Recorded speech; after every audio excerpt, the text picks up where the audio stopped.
kelainan. Nah, apakah kelainan di tiap orang itu sama?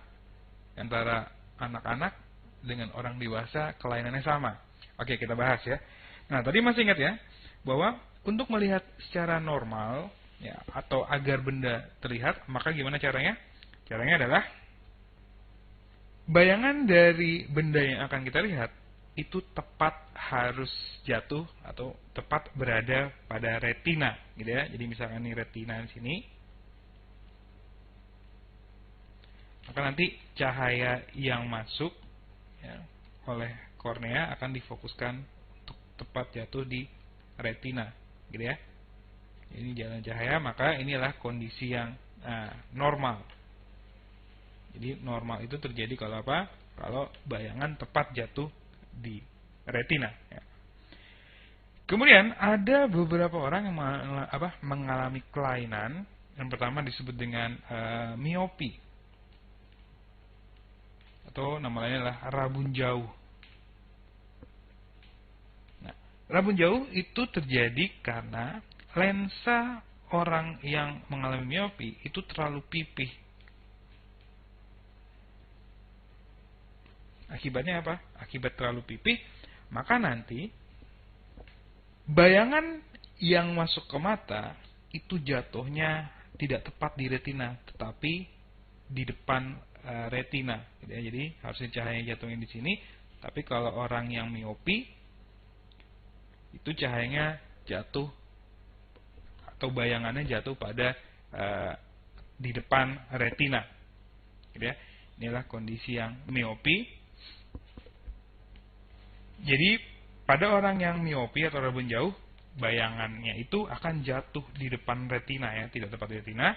Akibatnya apa? Akibatnya orang yang mengidap miopi itu akan sukar untuk melihat benda-benda yang jauh, gitu ya.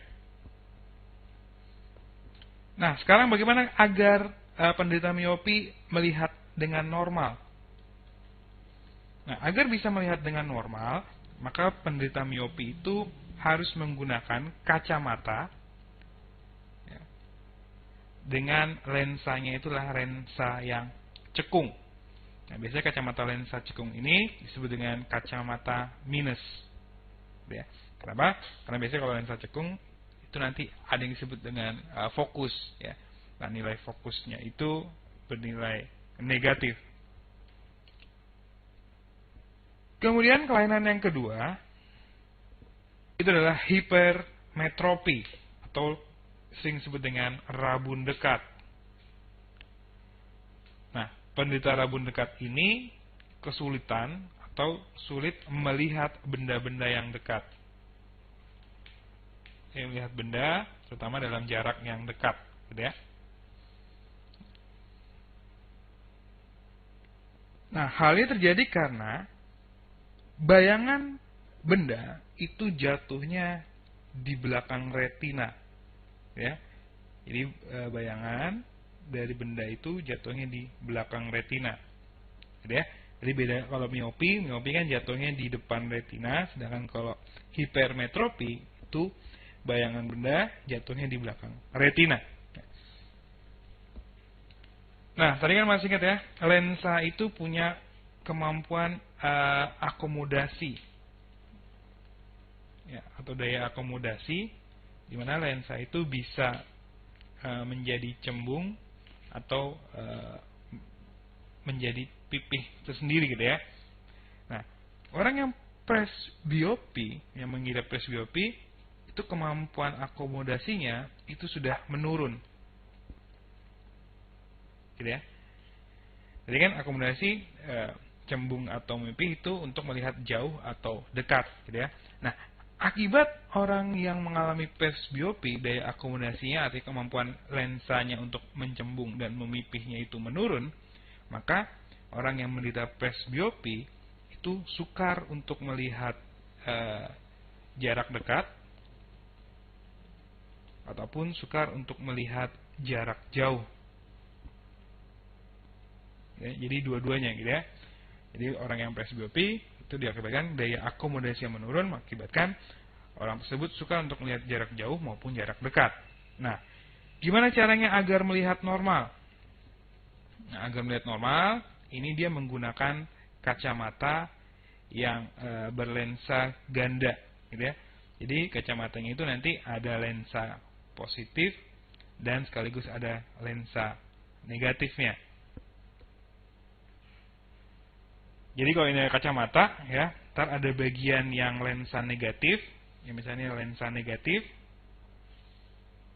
Kemudian di bagian sininya ada lensa positifnya, gitu ya.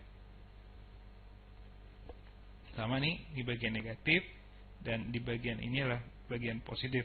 Jadi yang lensa negatif ini untuk melihat jarak jauh. Kemudian kalau untuk membaca atau melihat dengan jarak dekat digunakan lensa yang positif ini, gitu ya. Jadi orang yang presbiopi itu menggunakan kacamata dengan lensa yang ganda, ya, positif dan negatif. Kemudian yang selanjutnya kelainannya itu adalah rabun senja. Nah, rabun senja ini ya, dia tidak bisa melihat benda-benda pada saat waktu senja, gitu ya.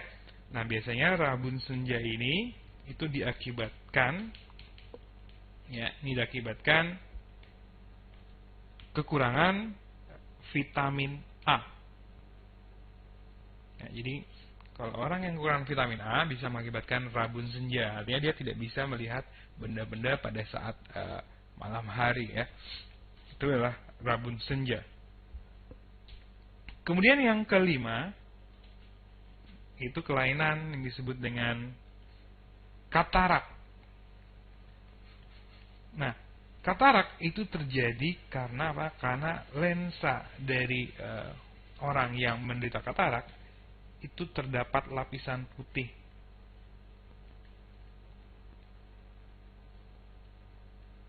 Ya. Dengan kata lain, lensanya itu kotor, gitu ya. Nah, akibatnya apa? Akibatnya lensanya ini menjadi buram. Nah, kalau lensanya buram, maka akan mengganggu proses penglihatan mata kita.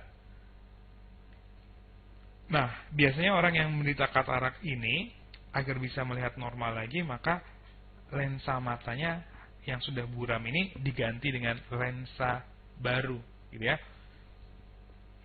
Nah, lensa baru ini adalah lensa buatan, ya. Jadi yang lensa alami dari dalam mata kita diambil, kemudian diganti dengan lensa buatan yang masih bening, gitu ya, yang tidak buram.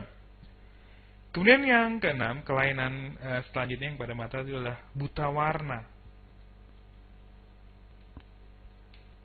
Nah, buta warna ini adalah kelainan mata yang berupa ketidakmampuan mata untuk melihat warna-warna tertentu, gitu ya.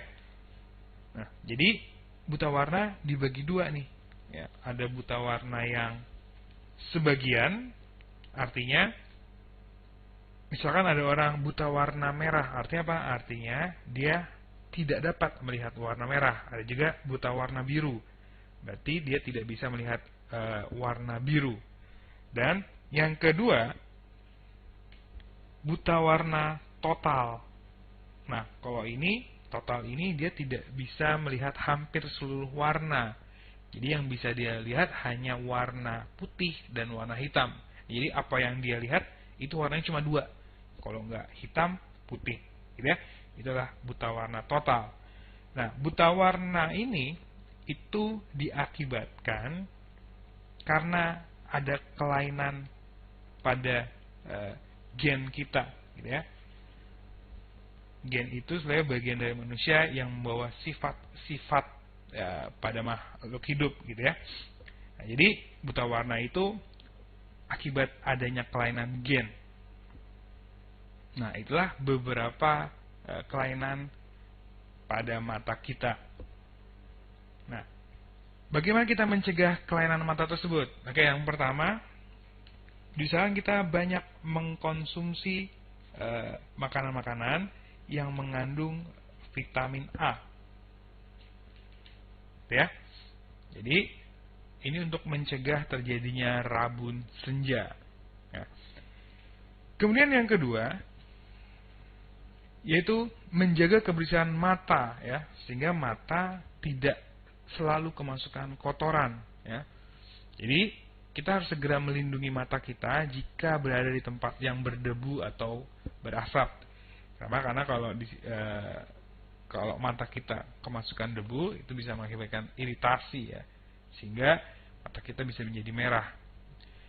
Kemudian yang ketiga, ini mengenai kebiasaan, diusahakan nanti membaca, dalam hal ini membaca buku, ya, itu pada jarak sekitar 30 cm, ya, dengan nanti penerangan atau lampu yang cukup, ya, jadi penerangannya harus cukup, ya, karena kalau terlalu gelap juga bisa mengakibatkan kelainan mata. Kemudian yang keempat, periksa ke dokter jika mata tidak mampu melihat dengan baik. Nah, itulah beberapa cara untuk mencegah kelainan mata.